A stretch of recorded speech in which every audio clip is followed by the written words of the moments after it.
పూర్తి వివరాలకు చదవండి రేపటి అక్షర శిల్పం దినపత్రికలో.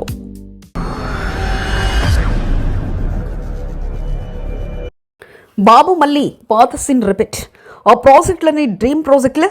సీఎం చంద్రబాబు మాటలు అలాగే ఉన్నాయా? 3 ఏళ్ల సమయంలో ముగింపు వేటికో. చూస్తుంటే మళ్ళీ 2014 తరహాలో రిపీట్ అయ్యేటట్లు కనిపిస్తుంది. రాజధాని అమరావతి నిర్మాణం పూర్తి స్థాయిలో అయ్యేటట్లు కనిపించడం లేదు. అమరావతి నిర్మాణాన్ని 3 ఏళ్లలో పూర్తి చేస్తామని చంద్రబాబు చెప్తున్నప్పటికీ ఆచరణలో ఇది ఎంతవరకు సాధ్యమైన ప్రశ్నలు వినిపిస్తున్నాయి. చంద్రబాబు నాయుడు ఈసారి అధికారంలోకి వచ్చిన తర్వాత 2 అంశాలపై ప్రధానంగా ఫోకస్ పెట్టారు. తన ప్రాధాన్యతలు ఏమిటో ఆయన అధికారంలోకి వచ్చిన మొదటి రోజునే చెప్పారు. అమరావతి, పోలవరం నిర్మాణం పూర్తి చేయడమని తెలిపారు.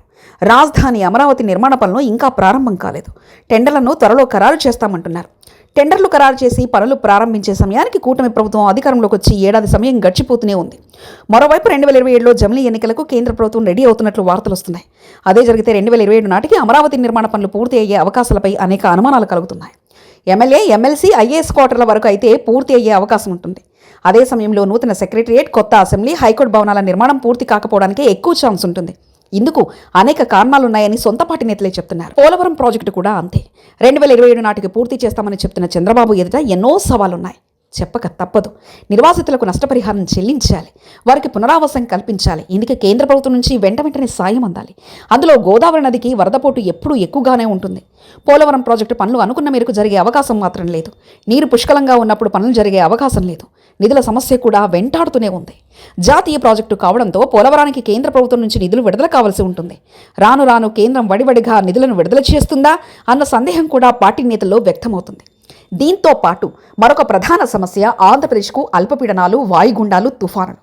గత కొద్ది రోజులుగా చూసుకుంటే ఏపీలో వర్షాలు ఎడతెరిపి లేకుండా పడుతూనే ఉన్నాయి.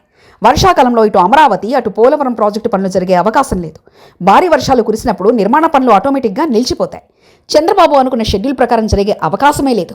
అనుకున్న సమయానికి పనులు పూర్తి కావాలంటే అటు కేంద్ర ప్రభుత్వం సహకరించాల్సి ఉంటుంది, అటు ప్రకృతి కూడా మద్దతు ప్రకటించాల్సి ఉంటుంది.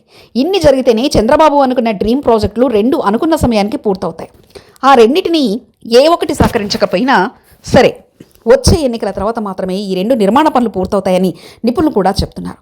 మొత్తం మీద చంద్రబాబు నాయుడు మాత్రం కింద మీద పడి అమరావతి, పోలవరం ప్రాజెక్టులను పూర్తి చేయాలని ఉన్నప్పటికీ అందుకు సహకారం ఏ మేరకు లభిస్తుందనేది వేచి చూడాల్సిందే. మరిన్ని కథనాల కోసం సబ్స్క్రైబ్ చేసుకోండి మీ అక్షర శిల్పం.